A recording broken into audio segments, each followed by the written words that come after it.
Okay, sword friends, although this S5 may not be quite as strong as like an L6 lower bayonet sword hand forged by Howard Clark at probably 8 times the price, this is what you want if you ever encounter the zombie apocalypse.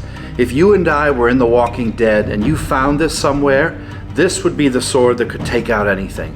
It is one of the strongest steels on the market and very, very, very sharp. Cloudhammer, as well as a couple other forges, are continuing to put out these different models of the S5 shock steel. They're improving the koshidai on these swords and making them more valuable for daily practitioners. Let's take a closer look at the S5 shock steel. In this case, the model is called Surging Dragon. Let's start at the pommel here, the kashida, and work our way up. I have gloves on just to keep the sword clean. Here we have a Surging Dragon. You can see the face of a dragon here on the sword and some detail there. I don't know what this is made of. It's probably brass or some sort of alloy. The first thing you notice is this beautiful blue leather wrap, Ito. This is about as tight of a wrap as you're going to find on a sword. I have hundreds of swords, and this one is immovable. Absolutely great job with this quality, luxurious dark blue leather. Way better than cotton and silk in my opinion for gripping. It's going to get softer over time.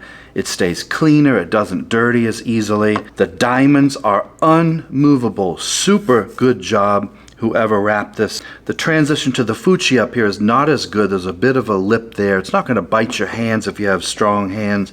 Not going to hurt you, but this could have been a little bit tighter on that part there. It has real same ray skin underneath, although the nodes are nothing to write home about. They're quite small. The manuki on here are dragons on both sides. You have one here and one here, which kind of makes this flare out a bit. It's in the palm side of the hand on the correct grip. I like how these makugi are made of some sort of plastic, which is much stronger than bamboo, so they've done a good job at casting those so that they're not going to split when I take that apart. It's just a nice little detail added on to this Cloudhammer sword. The handle is not particularly thick. It's pretty thin in the hand, so if you have smaller hands, it's going to grip nicely for you. I don't know how long the handle is. It's probably 10 to 12 inches in here. It's pretty standard, a bit longer than normal. But Cloudhammer has really improved on the Ska Ito here. This is really much better than some of the older models that I've seen online. The Subba guard has that dragon theme. There's dragons on here with the surging kind of wave on the omote and ura side. It's brass and it's just kind of stamped out here. The casting quality is decent. It's not muddy compared to some swords I have, which are horrible. And I can see the different 3D depth in here, which again you can't see on many. And I like how the Mimi here has that extra brass shine to it. It gives it a little bit more depth. The seppa and the habaki are standard brass. I wish they would do more with that. A sword of this price point should have some sort of decoration on here. It's not hard to do. I don't know why they keep using the same boring habaki on all of these higher end swords. They should put more work into that. It's very, very tight on the blade. There are no big spaces in here for water to seep in. Good job in the transitions between the habaki and the mune there, as well as the ha. Now what you're really paying for a sword like this is the blade. This S5 is called shock steel. It's one of the toughest tool steels out there. It's a mono steel with intense properties, and the standard edge angle is great for hard target or soft target cutting. As you can see, it's a brilliant mirror polish. This is not differential tempered. It's one solid piece of doom. There's no fancy hamon on here. So if you're looking for a sword with just beauty, this might not be for you, but it has a beautiful mirror polish all the way up into the yokote and the kisaki. This sword is not going to bend or easily roll on targets. If you had an old style tamahagane sword, this one I've been told is literally 10 times stronger. If I take this sword and I hit one of my old precious swords from the Edo period, it is going to break it in half in a second. And I know purists hate to hear that, but we have to come to facts that this modern S5 tool steel and some of the other steels made nowadays would absolutely destroy tamahagane in a fight. They would shatter one of those old swords with ease. There's no doubt about the power of this modern steel. The blade is through hardened. It is heat treated to an HRC of 57, As I said, there's no hamon. Supposedly, with testing, it has bent up to 90 degrees without a deformation. It has an impact rating of 90. It's really like some sort of magical anime sword. I'm not going to take this sword outside and beat it against metal, but I'll put up a couple of clips of our friends from Shadiversity and perhaps Matthew Jensen and a couple others. These guys are just beating this thing to death, smashing it on stone and metal, and this thing comes out on top every time. Any other 1095 or T10 would roll very easily and bust in half.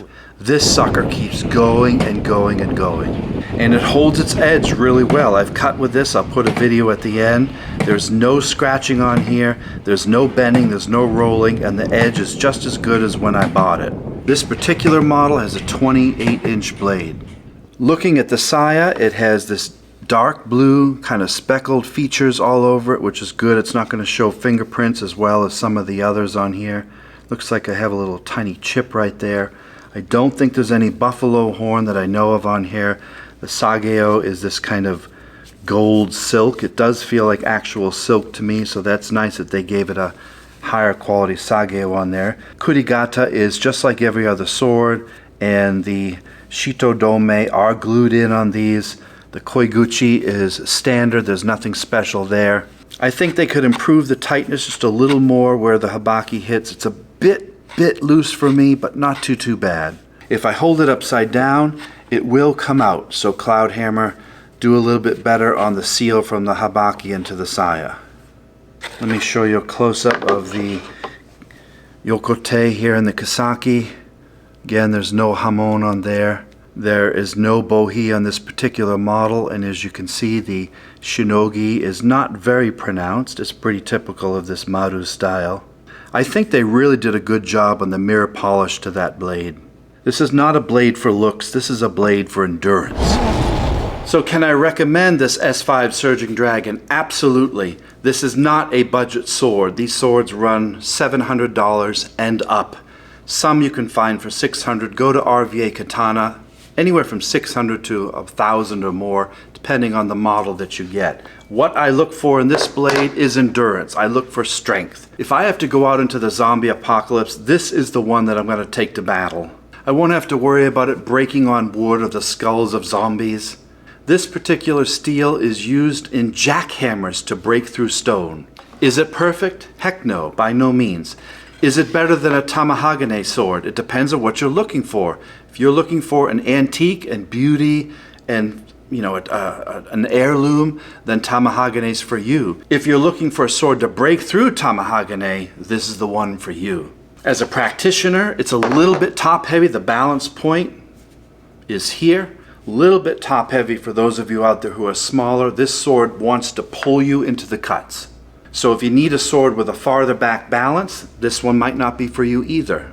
It is razor sharp and went through several targets like butter. And what's interesting is it has an odd sound to it. If you hear in the video, when it draws out, it gives a little bit of a noise to it from that tool steel that I don't find in other swords. So what do you think of the Surging Dragon? Is this something that you'd want in your collection? Head over to RVA Katana. I'll put a link below because these swords sell out very fast. You're going to have to go there and check out what they have in stock at this particular time, and they're always getting new swords in almost weekly.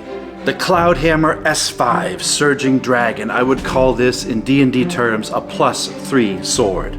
Alright everybody, here's a quick clip of me cutting with the S5 Shock Steel Surging Dragon by Cloudhammer. Have a good day, thanks for watching, bye-bye.